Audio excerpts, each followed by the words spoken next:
Hello guys, welcome back to my channel. आज इस video में मैं आपके साथ ईसीजीसी पीओ 2022 के जितने भी इम्पॉर्टेंट टॉपिक्स बनते हैं ऐसे के लिए वो डिस्कस करने जा रही हूँ। लास्ट ईयर आपको जैसा मैंने बताया था कि 2 टॉपिक आए थे, एक जनरल इशू रिलेटेड और एक करंट इशू रिलेटेड। पहला था the importance of mental health और दूसरा था the impact of covid on aviation sector. ठीक है, तो इसी टाइप के टॉपिक्स हम आगे भी एक्सपेक्ट कर सकते हैं 2022 में। तो देखिए, टॉपिक्स 2 टाइप के आते हैं, general issue related and current issue related. तो सबसे पहले हम करंट इशू रिलेटेड टॉपिक्स को डिस्कस कर लेते हैं। सबसे पहला टॉपिक आपका है कोविड-19 वैक्सीन एंड ओवरव्यू। तो कोविड-19 वैक्सीन, देखिए, कोविड-19 टॉपिक जो है बहुत इम्पॉर्टेंट बन जाता है अभी भी, क्योंकि अभी भी उसका जो भी प्रोसेस है वो चल ही रहा है, अभी उसका एंड नहीं हुआ है, तो वो अभी भी बहुत इम्पॉर्टेंट बनता है। तो कोविड-19 की जो वैक्सीन है उस कितनी वैक्सीन्स बनी हैं, क्या प्रोसेस रहा है, क्या प्रोग्रेस की है इंडिया ने, वर्ल्ड ने, तो ओवरव्यू एक तरीके का आपसे पूछा जा सकता है। इसको किसी भी तरीके से पूछा जा सकता है, ठीक है। तो हर तरीके से आपको इसको तैयार करना है। आपको क्या करना है, जितने भी टॉपिक्स मैं यहाँ बताने वाली हूँ हर टॉपिक को, जैसे एक टॉपिक आप डेली ले लीजिए या फिर एक ले लीजिए, 2 तो थोड़े ज़्यादा हो जाएंगे। जैसे इसमें मैं अराउंड 35 आपको टॉपिक्स बताने वाली हूँ, तो उसमें से आपको क्या करना है, एक टॉपिक डेली ले लेना है और हर टॉपिक पर मतलब उस टॉपिक को गूगल पे जाकर सर्च करना है। उससे रिलेटेड अगर कोई एडिटोरियल छपा है या किसी ने अब एक कोई आर्टिकल छापा है तो आपको उसको जाके पढ़ना है पहले। अगर उसमें देखिए डेटा दिया हुआ है, जैसे कोविड-19 वैक्सीन है मान लीजिए, तो उसमें अगर कुछ डेटा दिया है या कुछ इन्फॉर्मेशन दी है कि ये वाली वैक्सीन इस मतलब उसके अंदर ये वाला एक जो भी कह सकते हो आप, उसको यूज़ किया गया है, तो आप उसको नोट कर लीजिए, अपने एक कॉपी बना लीजिए, इसकी नोटबुक बना लीजिए ऐसे इसके लिए। ठीक है, हर टॉपिक एक टॉपिक डालिए, उसकी इंपॉर्टेंट बुलेट्स पॉइंट नोट कर लीजिए, जो भी इंपॉर्टेंट चीज़ है, जैसे डेटा हो गया वो नोट कर लीजिए, या फिर जैसे जनरल इशू वाले टॉपिक होंगे तो उससे रिलेटेड आप जाके गूगल पर डाल सकते हो कोट्स, तो आप वहाँ से कोट्स उस टॉपिक के नीचे डाल लीजिए। तो एक तरीके से आपकी एक नोटबुक तैयार हो जाएगी। मतलब लास्ट में जब आप फिर पेपर देने जाओगे तो आप क्या कर सकते हो कि वो नोटबुक उठाई, जल्दी जल्दी एक बार आपने गो थ्रू कर लिया तो आपको वो थोड़ा सा माइंड में रह जाएगा। उसके बाद नेक्स्ट टॉपिक है आपका नेशनल हेल्थ पॉलिसी आफ्टर कोविड-19। तो कोविड-19 के बाद हमारी जो नेशनल हेल्थ पॉलिसी थी उस पर क्या इफेक्ट पड़ा है, क्या कुछ चेंजेस आए हैं या कुछ गलत इफेक्ट पड़ा है, तो वो डिस्कस करना है आपको। ठीक है, उसके बाद तीसरा टॉपिक रहेगा आपका the growing menace of drug abuse in India. तो ड्रग अब्यूज़ मतलब जितने भी आपके ड्रग का यूज़ होता है यहाँ पर, एल्कोहल्स कंजप्शन या जितने भी तरीके के अलग अलग तरीके के ड्रग्स होते हैं वो बढ़ रहा है इंडिया में, तो उसके बारे में आपको मतलब यहाँ पर डिस्कस करना है। मीनेस मतलब होता है खतरा, ठीक है, बढ़ता हुआ खतरा of drug abuse in India.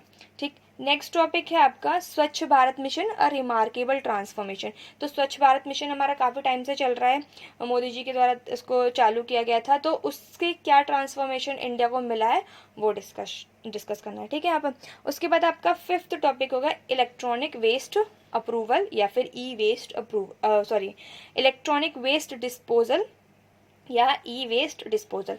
तो इलेक्ट्रॉनिक वेस्ट होता है क्या, पहले ये समझ लीजिए। इलेक्ट्रॉनिक वेस्ट होता है जैसे नॉर्मल हमारा घर का कूड़ा कचरा होता है, वो इलेक्ट्रॉनिक वेस्ट नहीं है। जितने भी इलेक्ट्रॉनिक मशीन्स होते हैं, जैसे कंप्यूटर हो गया, उसका हार्डवेयर हो गए, ये कंपोनेंट्स जो होते हैं जो ख़राब हो जाते हैं उन्हें हम इलेक्ट्रॉनिक वेस्ट बोलते हैं। तो वो भी ऐसे ही डंप कर दिए जाते हैं कहीं भी, तो उनका क्या मतलब सही तरीके से उनको कैसे डिस्पोज करना चाहिए उसके बारे में यहाँ पर आपको बात करनी है। आप नेट पर डालोगे आपको सब कुछ मिल जाएगा इसके बारे में। ठीक है, उसके बाद आपका 6 टॉपिक है 3 फार्म लॉज दैट माइट और might not seem effective.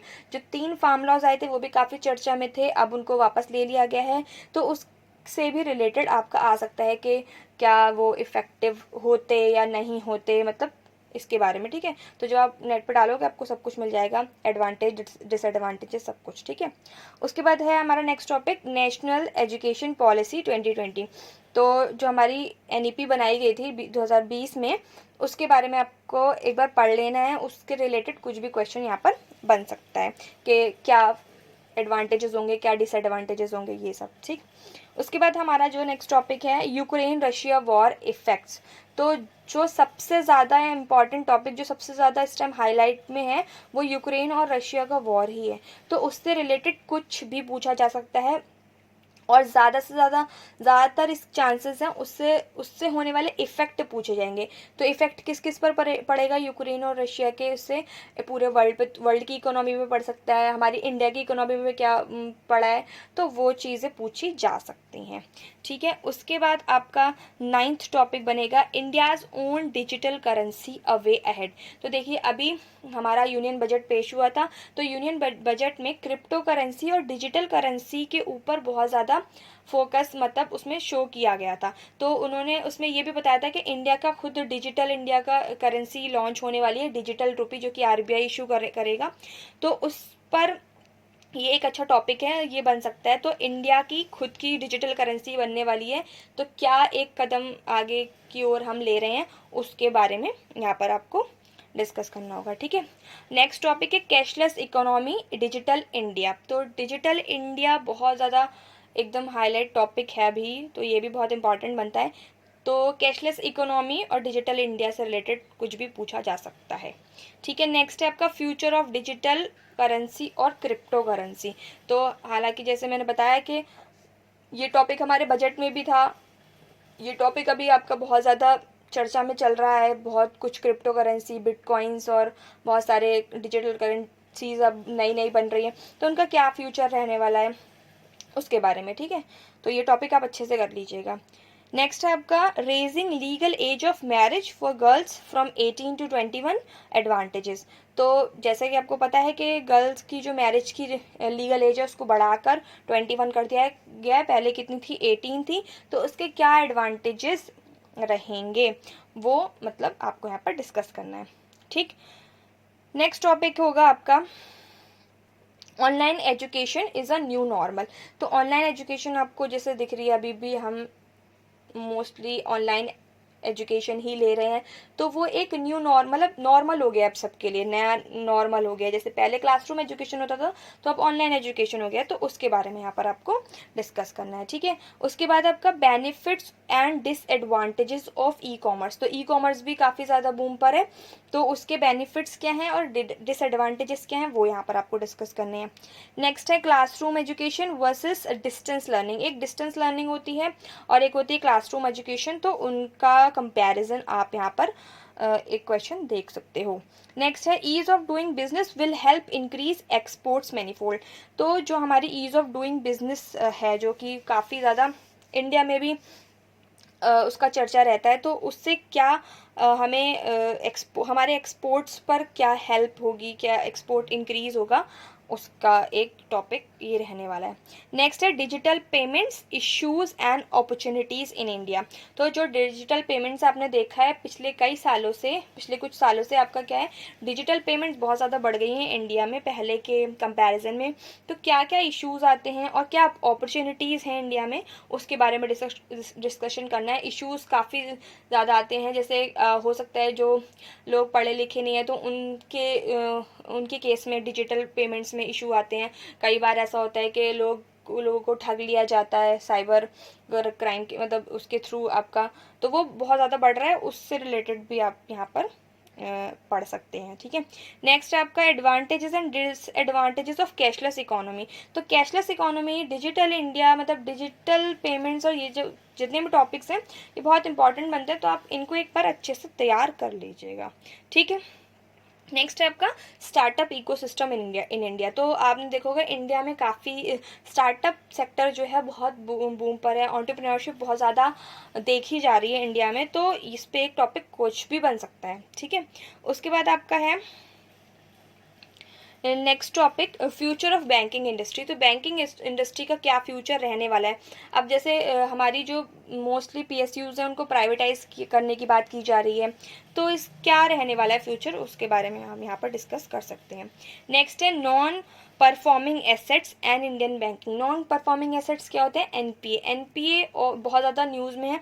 NPA का मतलब क्या होता है? जैसे आपकी जो बैंक होती है वो लोन देती है किसी भी अपने कस्टमर को, तो बैंक के लिए जो आपका लोन है वो एसेट है, क्योंकि उससे उसको क्या मिलेगा, कुछ इंटरेस्ट मिलेगा, उससे उसकी कमाई होगी। लेकिन कभी कभार ऐसा होता है कि जब आपका जो कस्टमर है वो पेमेंट्स नहीं करता है, या फिर मतलब वो सही से वेरीफाई नहीं किया होता है उसके बैकग्राउंड को, और वो पेमेंट्स मतलब जितने भी आपके इंटरेस्ट और पेमेंट्स हैं, जो इंस्टॉलमेंट्स हैं, नहीं फिल करता है, तो वो जो आपका एसेट है बैंक का, वो अब क्या बन जाता है? नॉन परफॉर्मिंग एसेट बन जाता है। तो वो अब बैंक को क्या नहीं करता है, बैंक को अब रिटर्न इन्वेस्ट मतलब जो आपका इंटरेस्ट है वो वापस नहीं करता है, तो उसको डाल दिया जाता है नॉन परफॉर्मिंग एसेट कैटेगरी में।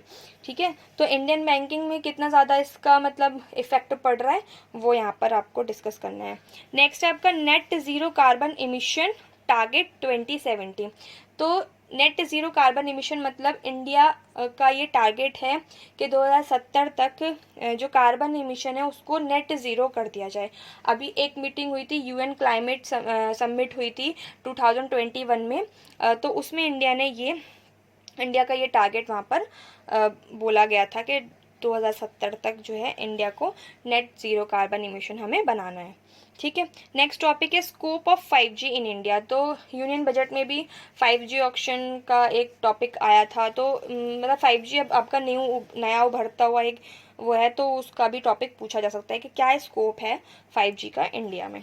उसके बाद आपका है topic digital India mission challenges. तो एक डिजिटल इंडिया मिशन चैलेंज है, मतलब डिजिटल इंडिया मिशन है, उसके क्या चैलेंजेस रहने वाले हैं उस आने वाले मतलब टाइम में, वो आपको यहाँ पर डिस्कस करना है। नेक्स्ट है E vehicles the future vehicles. E vehicles यानी इलेक्ट्रॉनिक व्हीकल्स, जो इलेक्ट्रॉनिक कार्स होंगी, जितने भी इलेक्ट्रॉनिक व्हीकल्स होंगे, तो वो इस टाइम जो है बहुत जल्दी से प्रोग्रेस कर रहे हैं, तो उसका भी एक टॉपिक आपको देखने को मिल सकता है। नेक्स्ट है artificial intelligence the technology of next generation. तो आर्टिफिशियल इंटेलिजेंस के बारे में आप सब लोग जानते हैं, क्या इसका क्या रहने वाला है इसका इम्पैक्ट, ये जो हमारी नेक्स्ट जनरेशन अब आएगी, या जो हम चल रहे हैं, हम भी आर्टिफिशियल इंटेलिजेंस को थोड़ा बहुत यूज़ कर रहे हैं, तो क्या प्रोग्रेस रहने वाली है। ठीक है, नेक्स्ट है आपका रिवाइविंग इंडियन इकोनॉमी आफ्टर कोविड-19। तो इंडिया की जो इकोनॉमी गिर गई थी कोविड-19 में, हालांकि सभी की इकोनॉमी गिर गई, पूरे वर्ल्ड की इकोनॉमी में इफेक्ट आया था, तो इंडिया की इकोनॉमी को कैसे रिवाइव किया जा रहा है आफ्टर कोविड-19, वो यहाँ पर टॉपिक डिस्कस करेंगे। देखिए, कोविड-19 जो टॉपिक है उससे रिलेटेड कुछ भी पूछा जा सकता है। लास्ट ईयर इम्पैक्ट पूछा गया था एविएशन सेक्टर पर, तो हो सकता है इस बार इम्पैक्ट पूछ ले जाए किसी और सेक्टर पर, जैसे इस टूरिस्ट इंडस्ट्री पे पूछा जा सकता है, फूड इंडस्ट्री पे पूछा जा सकता है। ठीक है, और बाकी बहुत सारी ऐसी सेक्टर्स हैं जहाँ पर कोविड-19 का इफेक्ट पड़ा है। तो आपको क्या करना है, एक टॉपिक तैयार कर लेना है कि कोविड-19 से जिन जिन इंडस्ट्रीज़ पर इफेक्ट पड़ा है उनके बारे में थोड़ा थोड़ा आपको पढ़ लेना है, कुछ कुछ बुलेट पॉइंट्स आपको अपनी कॉपी में लिख लेने हैं, ताकि कोई भी टॉपिक उठा के आ जाए तो आप उस पर कुछ ना कुछ लिख सकें। ठीक है, तो मतलब जो आपका इंट्रोडक्शन होगा उसमें आप हर टॉपिक में सेम तैयार कर सकते हो। जैसे कोविड-19 का इम्पैक्ट बहुत सारे उसमें, तो जब इंट्रोडक्शन हम लिखते हैं तो जैसे कोविड-19 का इम्पैक्ट हुआ है तो बहुत सारी इन सेक्टर्स में हुआ है। ठीक है, तो आप वहाँ पर वो शो कर सकते हो कि कोविड-19 का इम्पैक्ट बहुत ज़्यादा सेक्टर्स में हुआ है, इन सेक्टर्स में हुआ है, और बेसिकली जिस टॉपिक के बारे में पूछा गया है कि हाँ चलो मान लो एविएशन सेक्टर में पूछा गया है, तो फिर आप हाईलाइट किसको करोगे, एविएशन सेक्टर को, और बॉडी में आप एविएशन सेक्टर के बारे में लिखोगे, और कंक्लूजन में आप क्या लिखोगे कि कैसे उसको मतलब उसको अब कैसे ठीक किया जा सकता है। ठीक है, उसके बाद अब हम बात कर लेते हैं हमारे जो जनरल टॉपिक्स रहते हैं। ऐसे जनरल टॉपिक्स तो आप लोग को पता ही होंगे, कुछ मैं यहाँ पर डिस्कस कर लेती हूँ। सबसे पहला आपका जेंडर इक्वालिटी डिबेट। ठीक है, तो जेंडर इक्वालिटी आपको पता ही है, क्या बताने की ज़रूरत नहीं है। नेक्स्ट है आपका वुमेन एम्पावरमेंट, ये भी आपको पता है, कुछ बताने की ज़रूरत नहीं है। अब इसमें और ऐड कर सकते हो वुमेन एंटरप्रेन्योर्स, बहुत ज़्यादा उजागर हो रही हैं, तो उसके बारे में भी हो सकता है। उसके बाद है आपका इम्पोर्टेंस ऑफ मेंटल हेल्थ, जो लास्ट टाइम आया था, मेंटल हेल्थ को अब काफ़ी इम्पोर्टेंस दी जा रही है, काफ़ी उस पर के बारे में बात की जा रही है। ठीक है, उसके बाद है इफेक्ट ऑफ सोशल मीडिया और उसके and it's outcomes on youth. तो इफेक्ट ऑफ सोशल मीडिया तो बहुत मतलब कॉमन टॉपिक है, सबको पता ही होता है। उसके बाद है अनएम्प्लॉयमेंट, अर्बन अनएम्प्लॉयमेंट। तो अनएम्प्लॉयमेंट तो है ही इंडिया में, अब अर्बन अनएम्प्लॉयमेंट भी काफ़ी ज़्यादा बढ़ गई है, उसके बारे में हो सकता है टॉपिक। उसके बाद है स्ट्रेस अमंग द यूथ। तो जैसे मेंटल हेल्थ प्रॉब्लम है वही आपका स्ट्रेस के वो भी मतलब मेंटल हेल्थ के अंदर आ जाता है आपका स्ट्रेस। तो ये टॉपिक कोई नया नहीं है, आप इसके बारे में लिख सकते हो। उसके बाद है वाटर क्राइसिस अमीनेस। तो वाटर क्राइसिस भी काफ़ी टाइम से चलता ही आ रहा है, ये भी नोन टॉपिक है आपके लिए। उसके बाद है rise in the crime rate of India. तो क्राइम रेट इंडिया का कैसे बढ़ रहा है, क्या उसमें नए नए तरीके के क्राइम्स हो रहे हैं, अब साइबर क्राइम्स बहुत हो रहे हैं, तो उन सब के बारे में आपको देख लेना है। तो जितने भी ये टॉपिक्स मैंने बताए थे इन सब टॉपिक्स को आप एक बार ज़रूर देख लेना, क्योंकि इन्हीं कुछ टॉपिक्स से निकल के मतलब डायरेक्ट तो मैं नहीं कह रही हूँ कि इन्हीं टॉपिक से आ जाएगा उठा के, लेकिन इनसे रिलेटेड ही होगा। आप इनके बारे में भी पढ़ोगे तो आपके माइंड में रहेंगी चीज़ें। आप अपने पेपर एग्ज़ाम में जो भी इनसे रिलेटेड टॉपिक आएगा आप कुछ ना कुछ ज़रूर लिख पाओगे, आपके पास मटेरियल कंटेंट होगा। ठीक है, तो ये था पूरा वीडियो इसके बारे में। बाकी इसके उसको अच्छे से तैयार करते रहेगा। इम्पॉर्टेंट मतलब एस्पेक्ट है ईसीजीसी पीओ का, आप इसको छोड़ नहीं सकते हो। मिनिमम कट ऑफ 21.75 जाती है इसकी आउट ऑफ 40, तो काफ़ी अच्छे से आपको परफॉर्म करना होगा ऐसे और प्रेसी दोनों में। नेक्स्ट वीडियो में प्रेसी के लिए लेके आऊँगी एक एग्जाम्पल, आपको मैं एग्जाम्पल के थ्रू आपको बताऊँगी कि प्रेसी कैसे सॉल्व करना है। ठीक है, okay, thank you and all the best for your exam.